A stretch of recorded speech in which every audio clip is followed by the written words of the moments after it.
Hello and welcome to another Single H Show. Your name is My name is Michael Davis. Your name is Hunter Mills, y'all. This is a very special, intense episode of the Single H Show, evidently. Yes. As Single H comes in a very focused, somber tone. But we are going to talk about something very serious, and we will maintain these serious tones throughout this podcast without any of our youngster humor laced through, as the most serious one of them all. Single H is here. Your name is Hunter Mills. Your name is... My name is Michael Davis. You've already done Because this. in our serious tones, we redo things. We loop back through. But we are going to be very serious today. And I wanted to talk to you this week about transgender rights. Yes. And I'm watching red state after red state eradicate transgender rights. We constantly hear one of the candidates running for president in November address the removal of transgender identities, address making false statements that children go to school one sex and go to school one gender and come back another gender. I need to differentiate my words much better. Yes, but you were telling it how he says it. Yes, but there's so much false statements, and all those false statements are fueling this trans hate, LGBTQ hate, specifically towards transgender siblings. And I wanted to address that a little bit. Yeah. And what sparked this in my mind is I still hear frequently the bathroom debate. Yes. It is the most idiotic conversation, to say the least, it feels like. I'm sorry they're not in my current dialogue. I don't know a better word to say it. It is. There should be no reason why we are addressing people going into the bathroom to go in, do their business, and get out.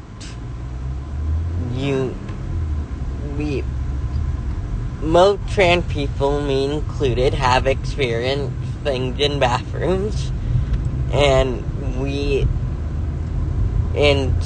there is an increase if there's many year surveys. That's what I'm looking for. Yeah. Well, before you get into the facts, let's talk about the question that I proposed earlier. I started thinking about the bathroom debate, but I realized that I only ever hear the statement from far-right voices that into transgender, there are people who will pretend to be transgender who will go in and assault individuals in restrooms. I have only heard the far conservative right voice share that this is about the safety for our children and the safety for our women, that we need to address this great concern. But I realized I have only ever heard the debate that this would happen, but I've never heard the reports that it has happened. Yeah. So now that gets us up to where you were moving into. So I'm going to let you move into what you were saying. I wanted to have this conversation because I want to address fear-based campaigning, specifically on this topic. And there's other areas that this grows, including one candidate ignorantly sharing that children go to school one gender and come back another.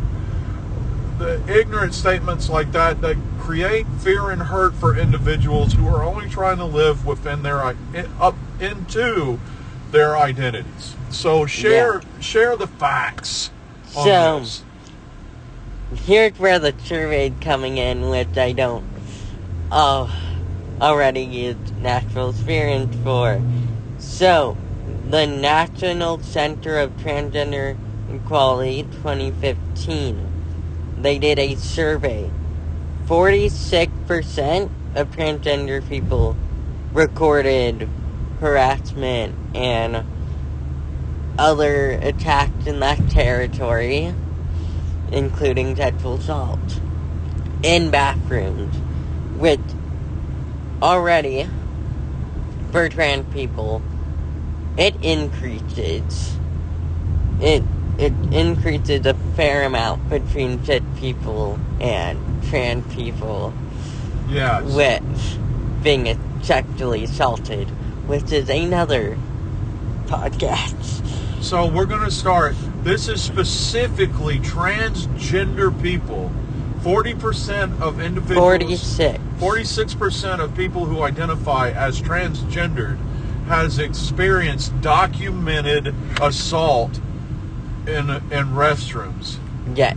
So now, I want to propose this next question this way, because I will not deny anyone that steps into any restroom is needs to be aware of their personal safety, and anyone that walks into any bathroom could be assaulted. So the question that I asked, and that should be some documentation on there, the question that I asked and got a response to was, how many cis individuals have reported being assaulted by individuals who claim to be transgendered?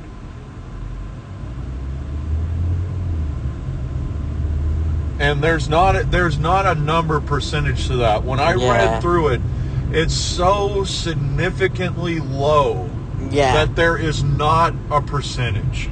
Yet.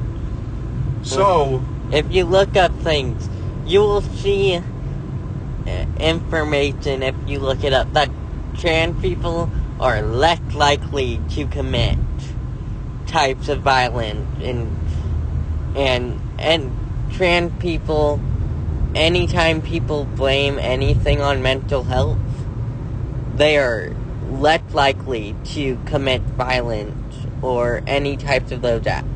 You can look it up. It's pretty easy to find. We will actually talk about that soon, because that is the basis of my next conversation that I'll have at the next school board meeting that I go to. But I want us to hold on to that, and I'm going to say this again so that I know everyone hears it. So please do not email me at thesingleageshow@gmail.com and say anyone that steps into a bathroom is in danger of being sexually assaulted. I've already said that, and I'm saying it again. Anyone that steps into a public restroom has to be aware of their personal safety. Anyone. But what I want to share is what has been based in fear-based statements by far-right leaders, that we need to restrict transgender individuals from going into the restrooms that fit their gender identity because they will attack someone. It's absolutely not true. There is such a significantly low account of people claiming, and I'm using the word claiming, I'm stretching it out further, people claiming to be transgender who have assaulted cis people in the restrooms. But, say it again, what is the percentage of transgender people being assaulted? 46%. 46%. Reported. So it could be much higher by now. Yes. Because that's what, from 2015, it probably is by now with the amount of red states going around with the laws. It is probably much higher, and it is. We've also seen an increase of transgender violence, period, because of red state laws, transgender LGBTQ, anti-LGBTQ rhetoric from far-right political leaders. And we watch this fuel fear and not just misunderstanding, but just harmful, wrong statements that creates a harmful place for individuals, a harmful place which steals from individuals the opportunity of getting the help that they need. Yeah. Very recently, in this last week, there was conversations that have taken place, and there's been documented conversations. If you go to our Instagram page at trans_sended, CENDED_media, I have a chart on there that explains that the significant changes that happens in depression, significant changes that happen in suicidal thoughts, and the significant changes that happen in suicidal attempts when individuals are able to find support within their journey, proper caring support. But one of the things that gets ripped away from this far-right rhetoric is the ability for individuals to find that support. How hard? It's already hard. Yeah. They made it 10 times, 100 times harder in those states. So you live in what's known as a sanctuary state. Yes. Immigration sanctuary, abortion rights sanctuary, LGBTQ sanctuary state. So luckily, you are in a place that you can exist and thrive. Yeah. And you're able to have support from places like the North County LGBTQ Resource Center, like the Trans Family Services. You are able to attend a school that has a gender sexuality club. Alliance is the last word. GSA, Gender Sexuality Alliance. And so you're ahead of the game in your care, but unfortunately, there's people who live in places that can't get that support, including in their home. Yep. Yeah. It's 10 times harder where it is. Yes. It is 10 times harder, and they're gonna make it harder if we let this go through. Yes. If we let the project go through, which we're not going to. And we're not gonna be respectful and not say the project. Yeah. We are gonna flat out say, we as allies, as siblings in the LGBTQIA plus community, need to do everything possible to stop Project 2025 from taking place.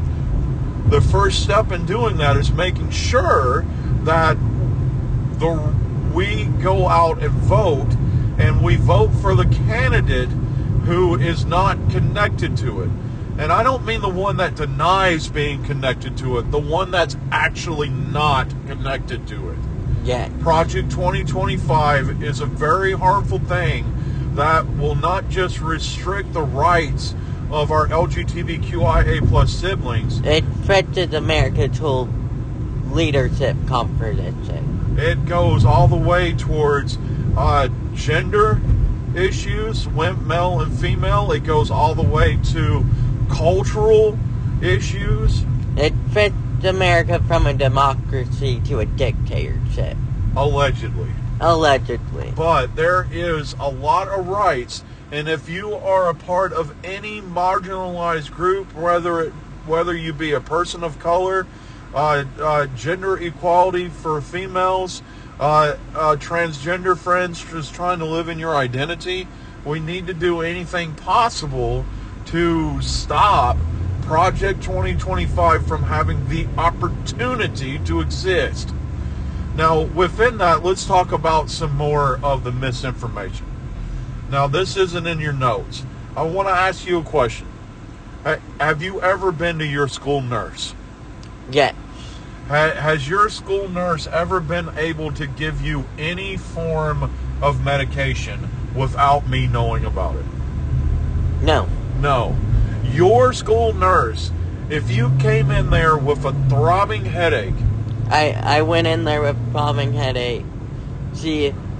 So we had to give the school permission to go, hey, can my kid have these painkillers? Pain relief. Don't say painkillers, because they'll come back. Painkillers and pain medication are way different. Woo-hoo-hoo. Fun times. I'm sorry, this is a serious episode. We're not joking. You can do that next week on Agatha. Yes. So, yeah. But so they can't even give you a Benadryl. Yeah. Without me knowing about it. Yeah. So for somebody that's running for the highest office in the world to sit there and say that there are children that go to school one gender and come back another, that is so blatantly a lie. To go through even starting it, you have to go through therapy, and you have to check things, and doctors have to check things to double check that it's going to be okay. Yeah. So that's the height of it. But a school can't even give you an aspirin, much less cut your wiener off. Yep. So, and excuse me for being vulgar, friends, but I mean, I needed to be that little bit vulgar to push the extreme, because the extremes push the other way. Yep. I do apologize for the extreme I just took that. If a school nurse cannot give a student an Advil for their headache, they're not going to be in there performing surgeries and send your kid home a different gender. And even if you know that they're dressed after surgery, he put that out of the way. He doesn't think there's a healing potion people can take afterwards. No. He's a unique cat. And he's a harmful cat. Yes. Yes. So, I was thinking so much about the misinformation that's presented that I just wanted to sit down and have this conversation with you today. Yeah. First of all, read. Go out and read. Yeah, read. You can find there. You have Google. You can read out and you can find these articles. You can find it. You can see that multiple sources will repeat the same information. And please read the internet. Or pick up a book. And pick up a book. Or listen to trained professionals and not someone that's never stepped into the environment. The other thing is, and I do want to go back to this, I mean, the misinformation is so blatantly wrong. But pay attention to it. Just don't trust something that someone says. I mean, literally, if there is someone that is pushing the fear that something's going to happen if we let something else happen, then study on it. Because it is just a fear-based path. And again, now for the third time, anyone that steps into a public restroom needs to be aware of their safety and their environment. But there is no documented, there is so significantly low documented assaults by people, and I need to add this word in, even claiming to be trans. But nearly half of transgender people that go to a public restroom has to deal with these assaults. So please deal with the reality.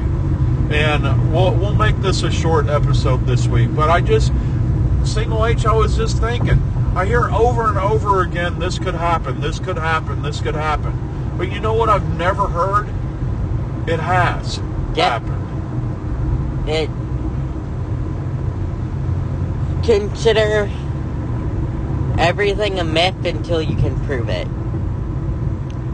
I'm gonna put it that way for how the statement is going to work. Consider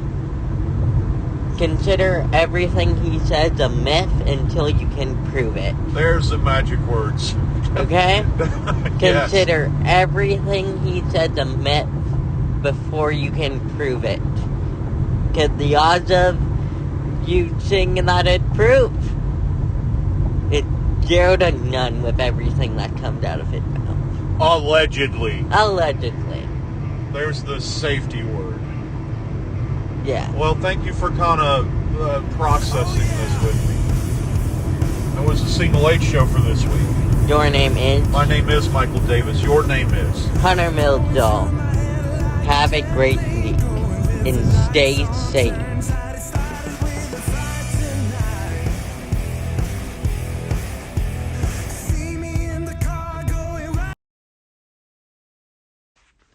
This has been a presentation of Transcended Media.